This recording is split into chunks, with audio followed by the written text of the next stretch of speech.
constituency of Christchurch South. Ladies and gentlemen, one day coming soon, Ralph Thorne will be that man. Ladies and gentlemen, Ralph Thorne. Ralph Thorne. Red. We ain't taking no more. Now is the time. Everybody ready? Go tell your friends. Tell your whole family. Tell the stranger upon the left. Tell the stranger upon the right. We rolling with BLP and we making everything right. Together we rolling. Everybody. Together we moving. Together we working. And we building. Tell me how you're feeling. You know why? All our way with the BLP. All our way one family. All our way with the BLP. All our way with me up. Come let me step. With me up. We making it better. With me up. Climbing up the ladder. With me up. We ain't looking back. Lad. Together we rolling. Together we moving. Together we working.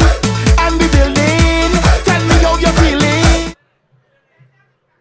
Thank you, Mr. Chairman.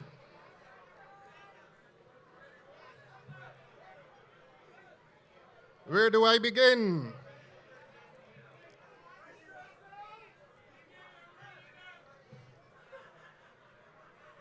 The night is beautiful. So the faces of my people. The stars are beautiful. So the eyes of my people. Beautiful also is the sun.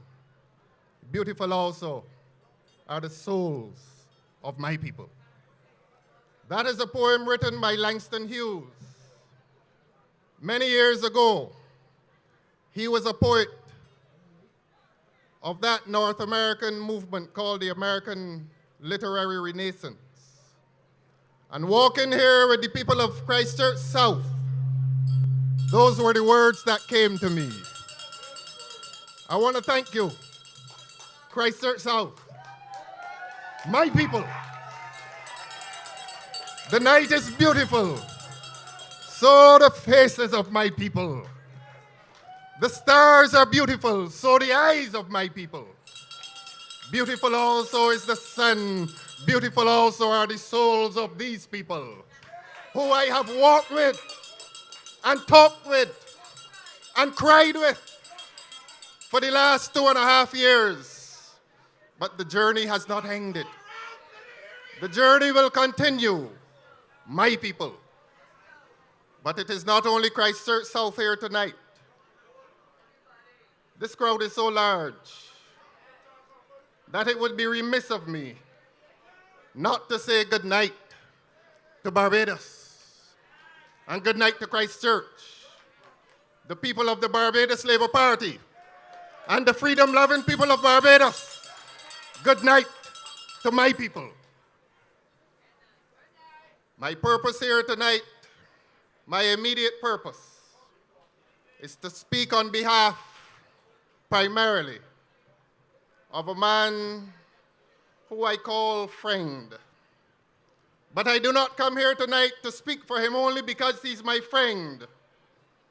He is also my neighbor. And it is not because he is my neighbor that I come here to speak for him. There is another reason that brings me to speak for my friend and my neighbor. Those of you who are old enough will remember a gentleman by the name of Sir Frank Worrell. And C.L.R. James, writing about Sir Frank Worrell, say that whenever he asked Sir Frank about a player in the West Indies team, Sir Frank would never speak of individual merit. He would never speak of bowling or batting ability. He used the term to speak of that man's virtue. He said he was a team man.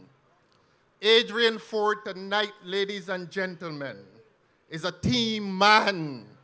Adrian is not about an individual pursuit. Adrian is about carrying the people of Christchurch West Central wherever he goes. And I want to tell you something that he himself did not tell you. I know the courts of this country very well. And that young man has been present in the courts of this country, speaking on behalf of the young men of his constituency and saying to magistrates, leave his future to me, I will look after him. And I'm proud to tell you tonight that when we did a cleanup in Ashbyland, those young men were part of that team with trucks, and on the side of those trucks were the words medic freighting.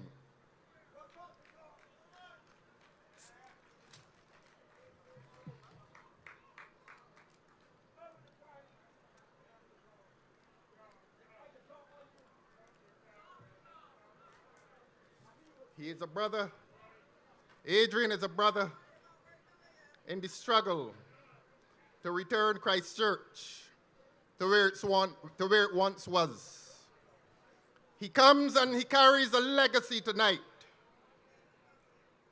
I wonder if I'm the first person to refer tonight to Joseph Edgehill. We want to thank Joseph Edgehill tonight for the quality of representation that he brought to Christchurch. He demonstrated that a seat in the cabinet did not qualify him to represent his people. Joseph Edgehill, wherever you are tonight, I want to say on behalf of the people of Christchurch West Central, you have left a legacy of which we are proud, and it is carried tonight proudly by a young man by the name of Adrian Medic Ford. Joseph Edgehill, thank you so much.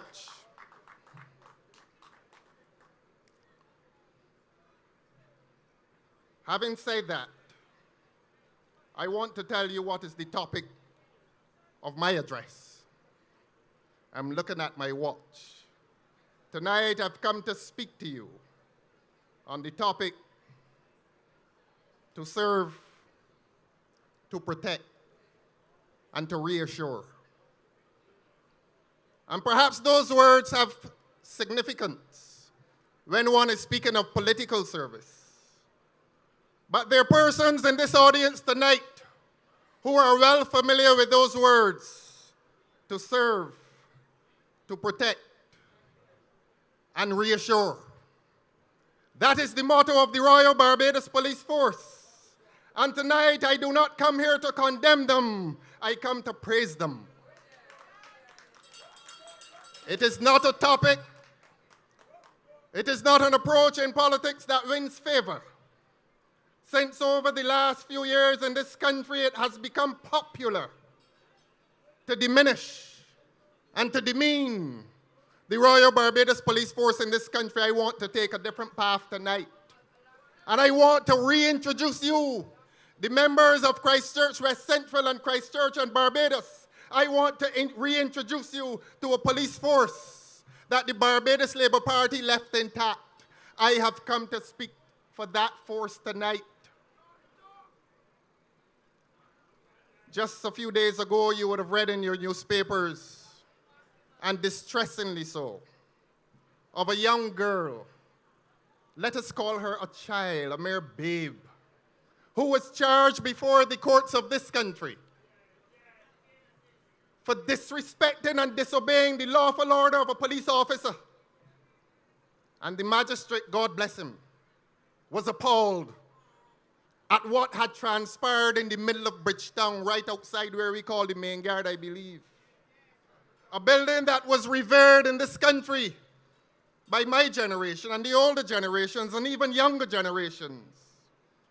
And in that sacred space of Bridgetown, a young girl showed disrespect to a police officer. In my time, it was unheard of. And if it was heard of, it was from older persons, not young children. Because we were taught respect. And we were taught respect for authority figures in this country. What has happened? Let me tell you what has happened. Because a few days ago, two police officers, held a press conference in the aftermath of the passage of legislation which caused much social disquiet in this country. And they gave an interpretation, let me call their names, Cobbler and Stanford. And they gave an interpretation of law with which none of us agreed. But that is not the point.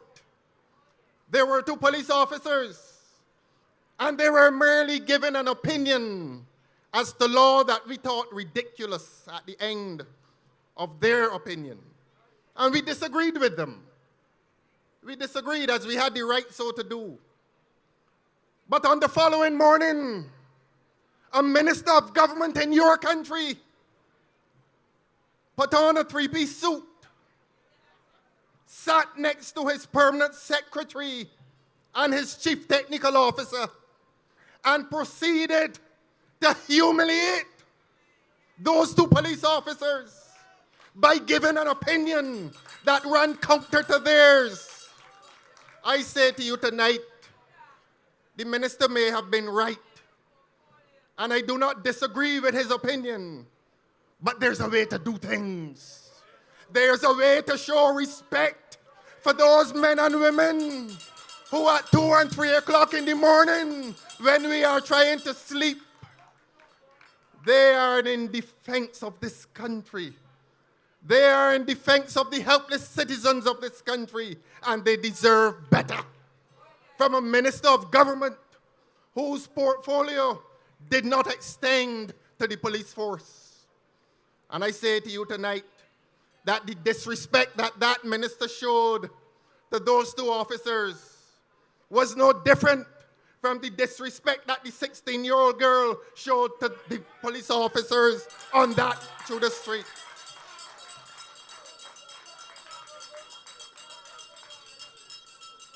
It gets worse. If you have tears to shed, don't shed them yet. It gets worse. He held his press conference. And what we were so concerned about was his demeanor. He is supposed to be on a serious topic. And he is grinning. And he is diminishing those officers. The insult to those officers was deep. But as I told you, it got worse. On the Monday morning, it is my understanding that those two officers received a memo transferring them from the positions that they had held. Cobbler, wherever you are tonight, let me say this for you. I may well have met Mr. Cobbler in the 30-plus years that I've been in the courts of this country. I may well have met him. But he has become the compassionate face and the voice of our police force.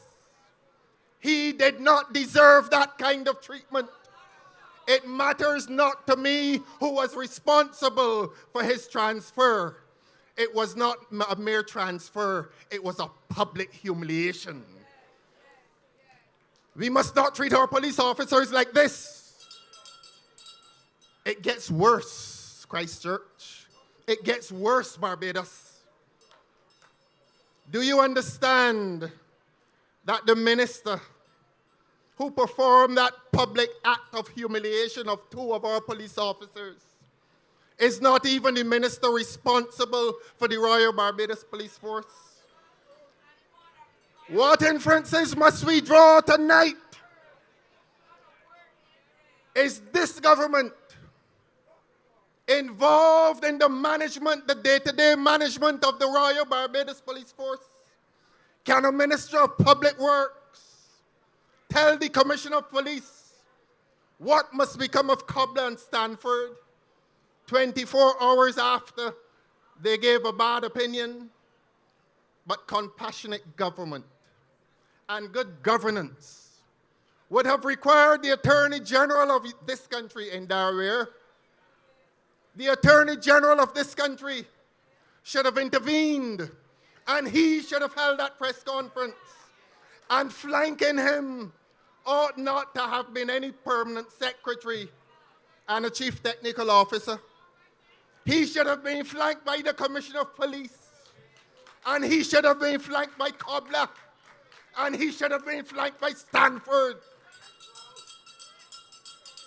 And order ought to have been brought to the issue of the usage of cell phones in cars. In other words, the Attorney General of this country ought to have defended his force.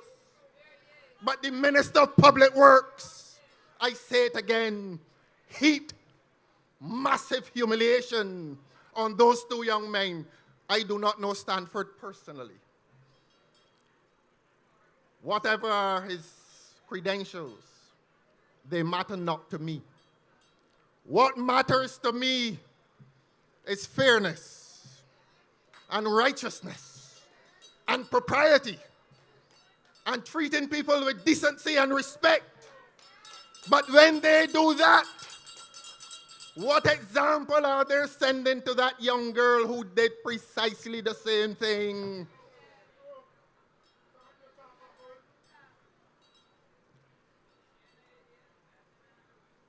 You thought that was all.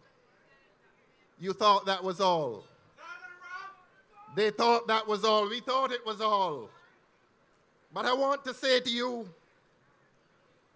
that this Democratic Labour Party in this country, in your country, has meddled in the Royal Barbados Police Force in ways that now undermine public security and public confidence in our Royal Barbados Police Force.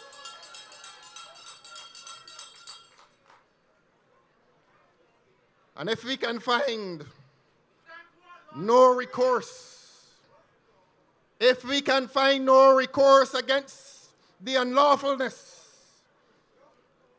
that is existing between the government and the Royal Barbados Police Force, as it affects the ambitions and the legitimate aspirations of its police officers, if we can find no recourse, tonight, Barbados, I visit you with the news that the recourse is yours. You got to change this government. If you want your police force respected, if you want to reestablish a cordial relationship between the police force of this country and the public, you have to change the Democratic Labour Party. There's nothing inherently wrong nor intrinsically wrong with the Royal Barbados Police Force. Our brothers, our sisters, our nephews, our nieces, in some cases our mothers and fathers, are members of that Royal Barbados Police Force. They don't reside on Mount Olympus. They reside among us. They are responsible for the preservation of social order in this country. And tonight I come to praise them for the job that they have done over the many years in this country. I am not here to condemn them. Because among people like the 16-year-old child, it has become popular to diminish the Royal Barbados Police Force.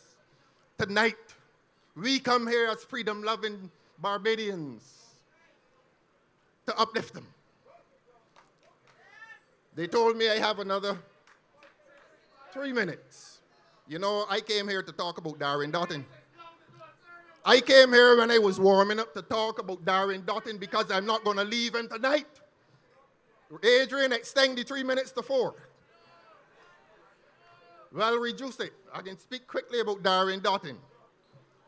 He didn't send me here tonight, but I can see, I have eyes and I have ears. Let us go back to the commissioners that we remember in our lifetimes. Reed, Durant, Watson. Some of those commissioners, and particularly Mr. Durant, I beg your pardon for calling your name, sir, but this is hard politics tonight. They have complained of frictional relationships with past governments. Any of them got fired? You remember there was a calypso written about a commissioner who's supposed to have said his hands were tied. He got fired. Did he go home with a decent retirement? Nobody fired him. And up to now in Barbados, the Democratic Labour Party is still trying to filter messages into the public domain to defame Darwin Dutton. And all Darwin Dutton did was to defend his police force. That is all he did. I want you during the course of this campaign, to ignore the falsehoods. He didn't send me here tonight. But this is a man whose entire professional life was involved in honorable public service.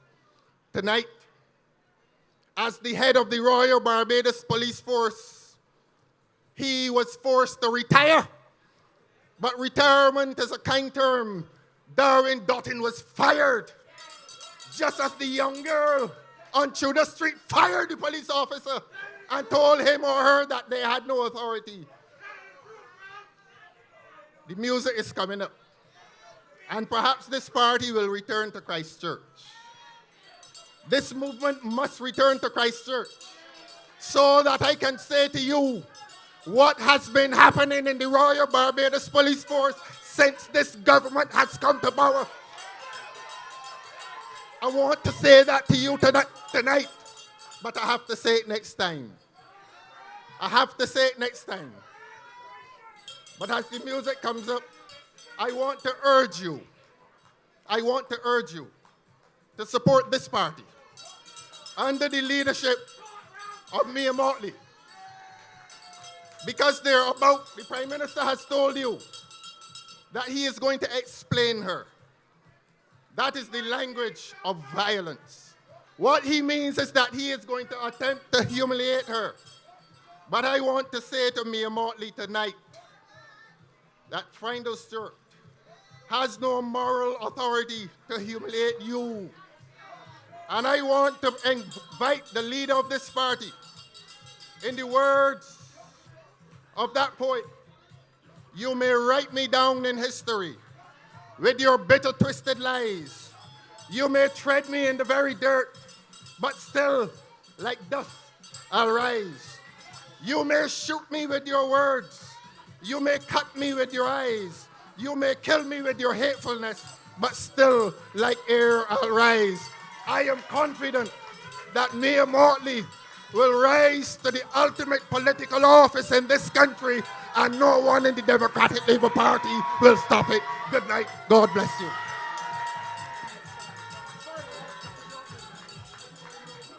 Thank you, Ralph. The hour has come. Thank you, Ralph. The hour has come. You say you like Barbados, you say you like strong leaders, and you had Errol Barrow. You say you like strong leaders, and you had Tom. You like strong leaders, and you had